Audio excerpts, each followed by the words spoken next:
Welcome back to my vessel of light. Tonight, a thin slip of paper becomes a mirror. An identity story begins with a receipt. The item was not on the paper, it was on her mind. Rosa Almeida kept receipts in a glass jar. She liked numbers that explained departures. Totals calmed her. Dates anchored memory. Yet one afternoon a receipt arrived that did not match anything she remembered buying. It listed tea and bread and soap, ordinary anchors. Then a separate line appeared. A strange code, asterisk, no price, no barcode. The line read simply name change. Rosa stared until the letters felt warm. She had not changed her name. She had not planned to. Still the words moved like rain under a door. Quiet and sure, she folded the slip and walked home more slowly than usual. The hook had arrived. The item was not on the paper. It was on her mind. The receipt behaved like a question that refused to leave politely. Rosa promised to listen without panic.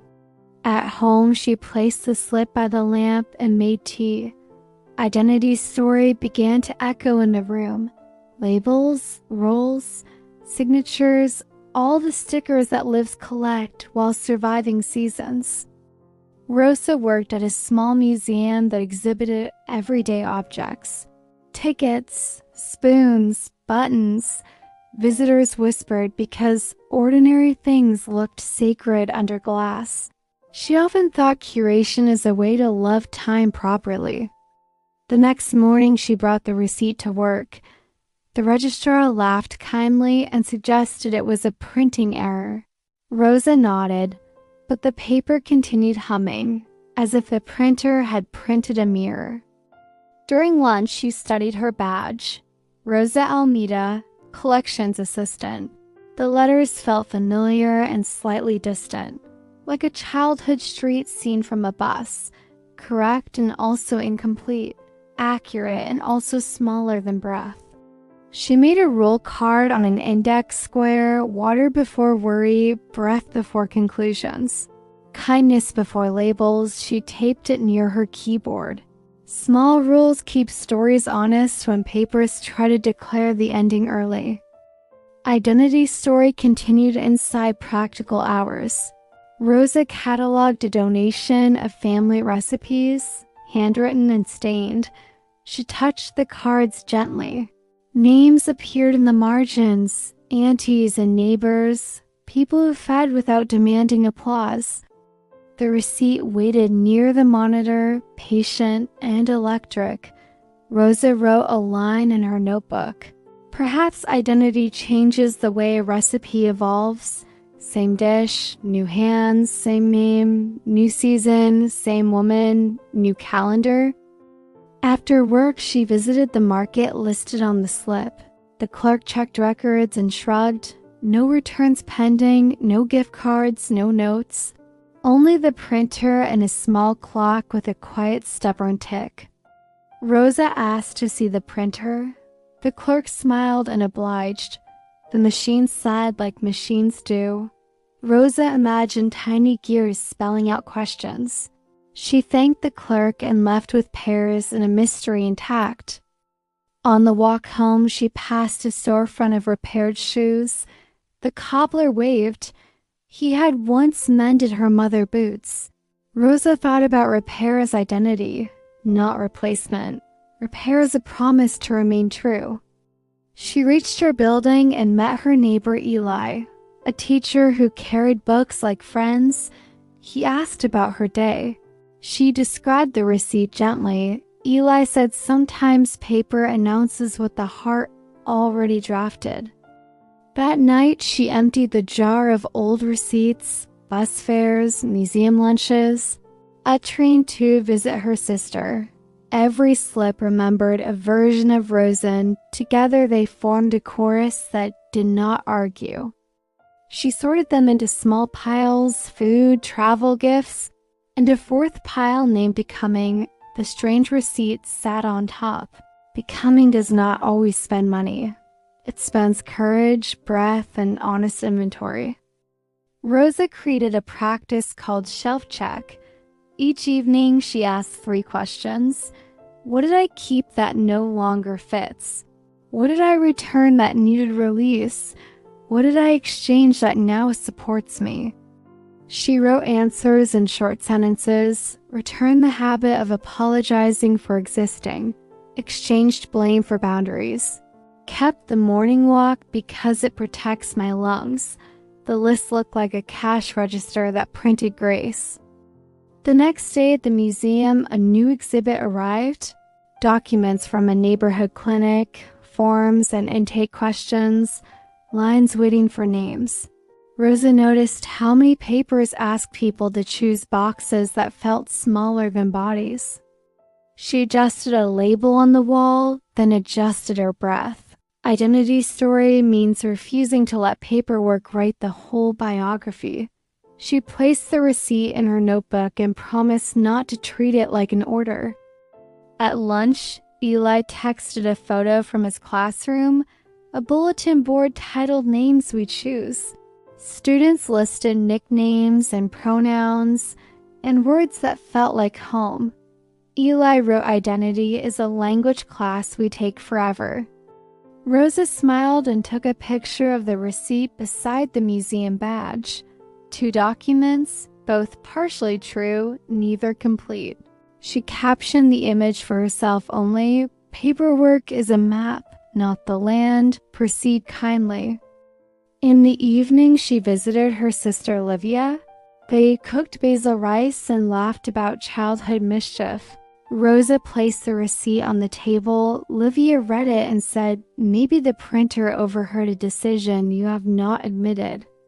Rosa described the jar and the piles and the shelf check. Olivia listened like a professional listener, then said, "What if name change does not always mean letters? What if it sometimes means voice, posture, or vow?" They tried the idea on gently. Rosa practiced saying no without apology, yes without performance, maybe without guilt. She stood taller. Olivia said the receipt might be a receipt for leaving a role you never wanted. Walking home, Rosa passed the river. The water carried city lights without drowning them. Identity can do that, she thought. Carry labels without becoming them, reflect without surrender, move without abandoning shape. The museum planned a workshop called Paper Lives. People would bring documents that shaped them. Rosa volunteered to moderate. She placed the receipt in a folder, not as a riddle, as a companion for honest conversation. On the morning of the workshop, she brewed tea and read the slip again. The line still held its quiet thunder. Name change, no price. The absence of currency looked like a blessing, not a warning. Participants arrived with passports, diplomas, letters, and bills. A grandmother held a bus ticket from the year she decided to stay. A teenager shared a poem that became a license to breathe more responsibly. Rosa asked the room 3 questions. What did this paper ask you to carry? What did it offer that you needed? What can you return without losing yourself? The room considered. The air felt both gentle and brave. A man placed a hospital wristband on the table and said, "This taught me patience." A woman unfolded a receipt from a thrift store and said, "This shirt bought me a new room inside my chest." The group laughed softly and cried softly, ordinary noises of human repair. Rosa noticed how paper became a bridge when handled with respect, not a cage. The receipt on her folder warmed as if exhaling. Afterward, Eli arrived with cookies and stories from class. He asked what the printer taught today. Rosa said it taught patience and the inventory of becoming. I said identity story is a season more than a sentence. Rosa began a new ritual called Return Counter. Each Friday she listed something to return, a phrase, a posture, an inherited urgency. She walked to the river and imagined handing it back to the current peacefully. She returned the habit of shrinking when praised. She returned the late-night scrolling that stole mornings. She returned the fear of being seen reading joyfully on the bus. Receipts for these returns lived in her notebook. One afternoon, the market clerk called with news. The printer company had traced a software quirk that merged promotional text with receipt lines. The phrase name change belonged to a campaign about loyalty cards and upcoming rebranding. Rosa thanked him and smiled. The mystery had an ordinary source, yet the meaning she made remained. Identity Story rarely waits for perfect origins. Serendipity borrows any signal that arrives and invites honest work.